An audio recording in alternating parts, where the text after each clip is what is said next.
Hello दोस्तों, यथार्थ Hindi education classes में आप सभी का स्वागत है। तो हमेशा की तरह आज फिर से लेके आई हूँ आपके लिए एक वीडियो, जिसमें आज हम पढ़ेंगे हजारी प्रसाद द्विवेदी, जो कि हिंदी के प्रसिद्ध लेखक हैं। उनकी रचनाओं को एक कहानी के माध्यम से या फिर एक ट्रिक के माध्यम से, ठीक है, जिसमें कि सारी रचनाएं उनकी कवर हो जाएंगी। तो चलिए हम स्टार्ट करते हैं इसे। तो हजारी प्रसाद द्विवेदी की रचनाएं इस प्रकार याद करनी हैं। एक दिन हजारी प्रसाद द्विवेदी हिंदी साहित्य की भूमिका, यह इनकी रचना का नाम है, लिख रहे थे। तभी वहाँ कबीर जी पहुँचे। कबीर इनकी रचना का नाम है। उन्होंने साहित्य का मर्म समझाते हुए कहा कि सबसे पहले हिंदी साहित्य का उद्भव एवं विकास लिखो। तो यह भी इनकी रचना है। फिर सहज साधना फिर इनकी रचना का नाम है। हिंदी साहित्य का आदिकाल लिखना, क्योंकि मैं नाथ संप्रदाय का हूँ। नाथ संप्रदाय रचना का नाम है, इसलिए आधुनिक हिंदी साहित्य पर विचार नहीं करता, लेकिन सूर साहित्य और कालिदास की लालित्य योजना मुझे बहुत पसंद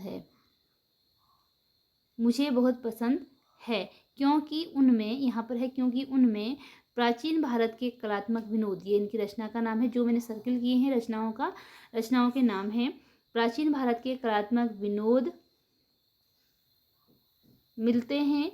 अतः तुम मेघदूत जो एक पुरानी कहानी है।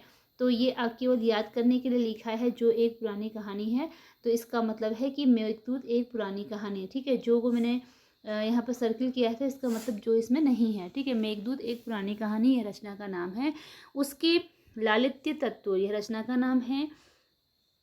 शामिल कर लो तुम्हें मृत्युंजय रविंद्र के समान प्रसिद्धि मिलेगी। मृत्युंजय रविंद्र रचना का नाम है। तो ये केवल याद करने की एक छोटी सी ट्रिक है, जिसके द्वारा आप एक स्टोरी ऐसी बना के हजारी प्रसाद द्विवेदी की रचनाओं को याद कर सकते हैं। तो याद जो मैंने इसमें सर्किल किए हैं, वह सब उनकी रचनाएं हैं, ठीक है। यह एक दिन हजारी प्रसाद द्विवेदी हिंदी साहित्य की भूमिका लिख रहे थे। तभी वहाँ कबीर जी पहुँचे। उन्होंने साहित्य का मर्म समझाते हुए कहा कि सबसे पहले हिंदी साहित्य का उद्भव एवं विकास लिखो, फिर सहज साधना के साथ हिंदी साहित्य का आदिकाल लिखना। तो क्या कहा कि सबसे पहले हिंदी साहित्य का उद्भव और विकास लिखो, और फिर सहज साधना के साथ हिंदी साहित्य का आदिकाल लिखना।